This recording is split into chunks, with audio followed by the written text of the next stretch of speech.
राधे राधे। आप सब कैसे हैं? आशा करते हैं कि आप लोग बहुत अच्छे से होंगे। हम भी बहुत अच्छे से हैं। तो हम रामायण में किष्किंधा कांड में पार्ट 10 पे हैं।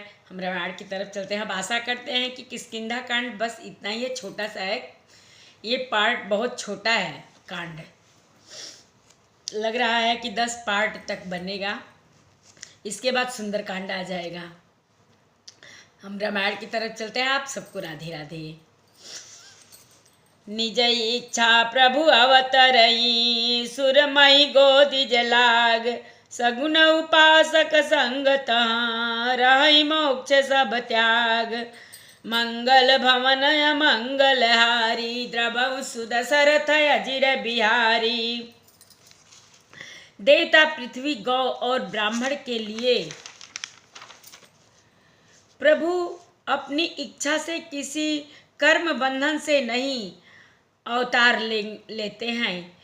वहाँ गुणों पासक भक्तगण सालोक के समीप्य, सारूप्य, श्राष्ट और सायुज्य सब प्रकार के मोक्षों को त्याग कर उनकी सेवा में साथ रहते हैं।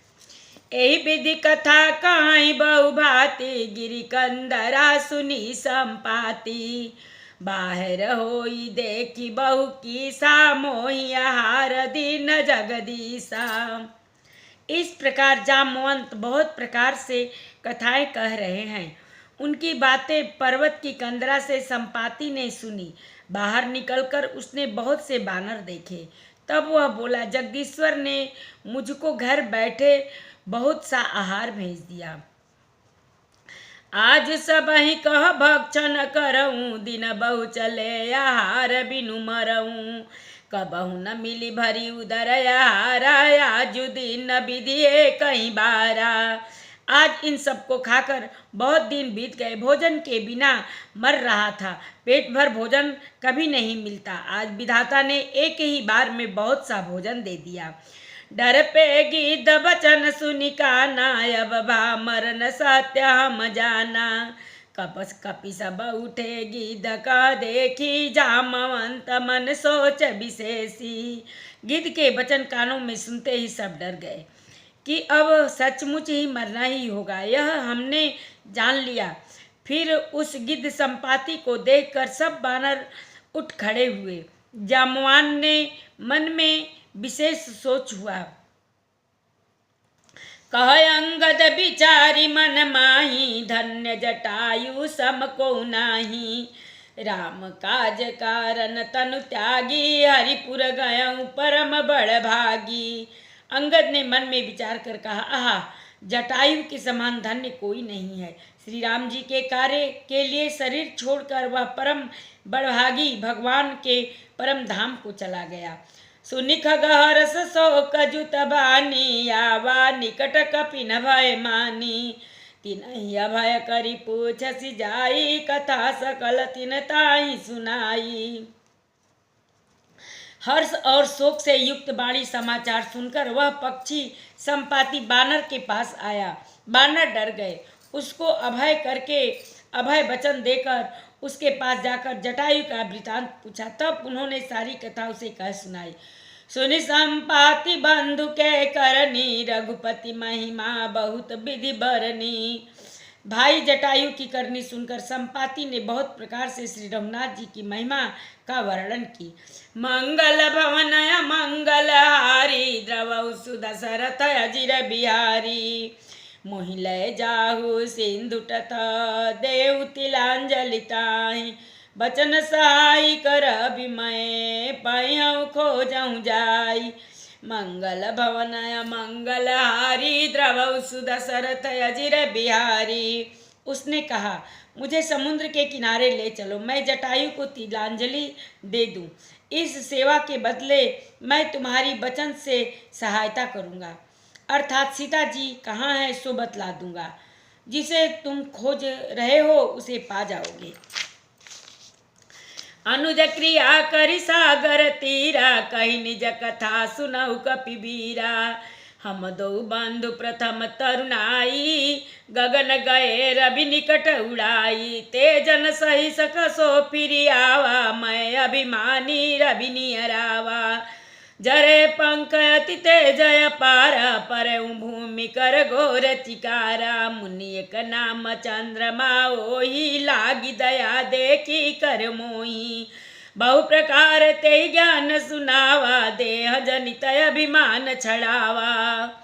समुद्र के तीर पर छोटे भाई जटाई की क्रिया श्राद्ध आदि करके संपाति अपनी कथा कहने लगा। हे वीर बानरों सुनो, हम दोनों भाई उठती जवानी में एक बार आकाश में उड़कर सूर्य के निकट चले गए। वह जटायु तेज नहीं सह सका, उससे इससे लौट आया, किंतु मैं अभिमानी था इसलिए सूर्य के पास चला गया। अत्यंत अपार तेज से मेरे पंख जल गए और बड़े जोर से चीख मार कर जमीन पर गिर पड़ा। वहाँ चंद्रमा नाम के एक मुनि थे। मुझे देखकर उन्हें बड़ी दया लगी। उन्होंने बहुत प्रकार से मुझे ज्ञान सुनाया और मेरे देह जनित देह संबंधी अभिमान को छुड़ा दिया। त्रेता ब्रह्म मनुज तनु धरहि, तासु नारी निरसिचर पति हरहि। तासु खोज पैठहि प्रभु दूता, तिनहि मिले तय हो बपुनीता। जमी आई पंख कहसी, करसी जनि चिंता, तिनहि देखाई देह सुतय सीता। मुनि कई गिरा सत्य भई आजू, सुनि मम वचन करहु प्रभु काजू। उन्होंने कहा, त्रेता युग में साक्षात पर ब्रह्मा मनुष्य शरीर धारण करेंगे। उनकी स्त्री को राक्षसों का राजा हर ले जाएगा। उसकी खोज में प्रभु दूत भेजेंगे। उनसे मिलने पर तू पवित्र हो जाएगा। तेरे पंख उग आएंगे, चिंता न कर। उन्हें तू सीता जी को दिखा देना। मुनि की वह वाणी आज सत्य हुई। अब मेरे वचन सुनकर तुम प्रभु का कार्य करो। गिरि त्रिकूट ऊपर बस लंका, तह रह रावण सहजय शंका। तह अशोक पवन जहाँ रही, सीता पैठी सोचरत यहीं। त्रिकुट पर्वत पर लंका बसी हुई है। वहाँ स्वभाव से ही निडर रावण रहता है। वहाँ अशोक नाम का उपवन बागीचा है जहाँ सीता जी रहती हैं। इस समय भी वे सोच में मग्न बैठी हैं। मंगल भवन मंगलहारी, द्रवौ सुदशरथ अजिर बिहारी। मैं देखूं तुम नारी, गिद्धि दृष्टि अपार। बूढ़ भयउ न त करते हूँ, कछुक सहाय तुम्हार। मंगल भवन मंगलहारी, द्रवौ सुदशरथ अजिर बिहारी। मैं उन्हें देख रहा हूँ, तुम नहीं देख सकते, क्योंकि गिद्ध की दृष्टि अपार होती है, बहुत दूर तक जाती है। क्या करूँ, मैं बूढ़ा हो गया हूँ, नहीं तो तुम्हारी कुछ तो सहायता अवश्य करता। जाओ ना गई सत जो जन सागर, करई सो राम काज मतियागर। मोहि बिलो की धरहु मन धीरा, राम कृपा कस भयउ शरीरा। जो 100 योजन 4 कोस समुद्र लांघ सकेगा और बुद्धि निधान होगा, वही श्री राम जी का कार्य कर सकेगा। निराश होकर घबराओ मत, मुझे देखकर मन में धीरज धरो। देखो श्री राम जी का कृपा से देखते ही देखते मेरा शरीर कैसा हो गया। बिना पाँख का बेहाल था, पाँख उगने से सुंदर हो गया। पापियों जाकर नाम सुमिरहि, अति अपार भव सागर तरहि। तासु दूत तम तज कदराई, राम हृदय धरि करहु पाई।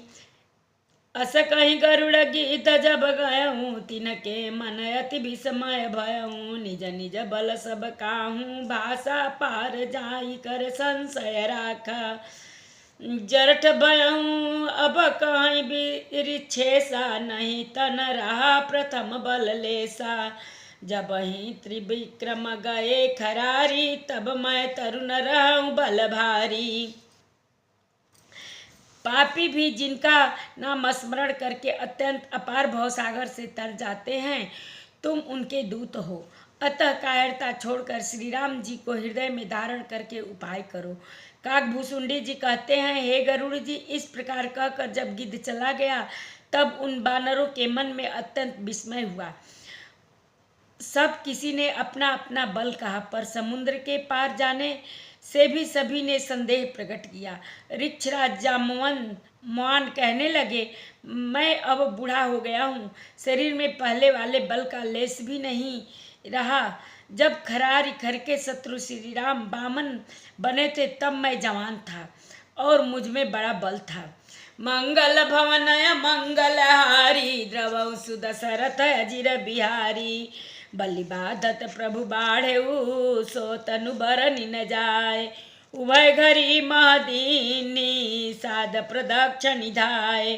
बाली के बाधने ते समय प्रभु इतने बड़े कि उस शरीर का वर्णन नहीं हो सकता, किंतु मैंने 2 ही घड़ी में दौड़कर उस शरीर की 7 प्रदक्षिणाएं कर दी।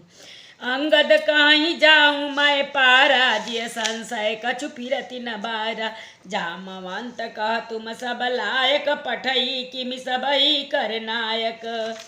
कहीं ऋक्षपति सुना हनुमाना, का चुप साधि रहु बलवाना। पवन तनय बल पवन समाना, बुद्धि विवेक विज्ञान निधाना। अंगद ने कहा कि मैं पार तो चला जाऊंगा, परंतु लौटते समय के लिए हृदय में कुछ संदेह है। जाम्बवान ने कहा, तुम सब प्रकार से योग्य हो, परंतु तुम सबके नेता हो, तुम्हें कैसे भेजा जाए।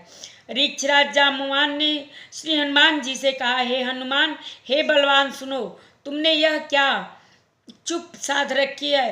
तुम पवन के पुत्र हो और बल में पवन के समान हो। तुम बुद्धि विवेक और विज्ञान हो, खान हो।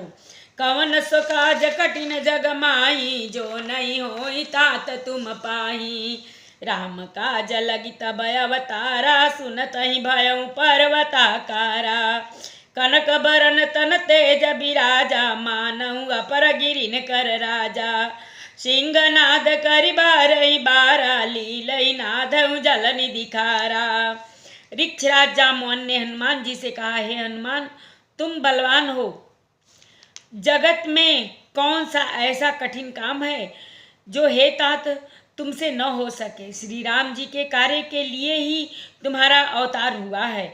यह सुनते ही हनुमान जी पर्वत के आकार के अत्यंत विशालकाय हो गए।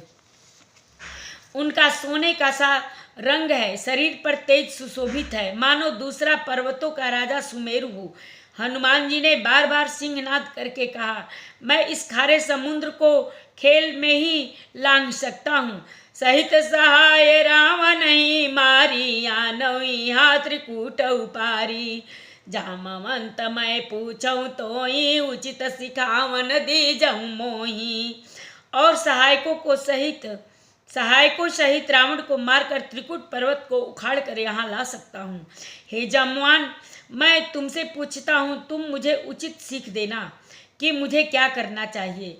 इतना करहु तात तुम जाई, सीता ही देखी कहूँ सुधि आई। तब निज भुज बल राजीव नयना, कौतुक लाग संग कपि सेना। जाम्बवान ने कहा, हे तात, तुम जाकर इतना ही करो कि सीता जी को देखकर लौट आओ और उनकी खबर कह दो। फिर कमल नयन श्री राम जी अपने बाहुबल से ही राक्षसों का संहार कर सीता जी को ले आएंगे। केवल खेल के लिए ही वे बानरों की सेना साथ लेंगे। मंगल भवनय मंगलहारी, द्रवौ सुदशरथ अजिर बिहारी। कपिसेन संग संहारी, ने से चर राम सीता ही आनी है। त्रैलोक पावन जसु जस सुर मुनि नारे दादी बखानी है। जो सुनत गावत कहत, समुझत परम पद नर पावई। रघुवीर पद पाथो जमधुकर दास तुलसी गावई। भवे जस रघुनाथ जसो सुनई जनर अरुणार। तीन कल सकर मनोरथ सिद्ध करहि त्रिशरार। नीलो पतल तन श्याम काम कोटि शोभा अधिक। सुनियता सुगुण ग्राम जासु नाम खगबधिक।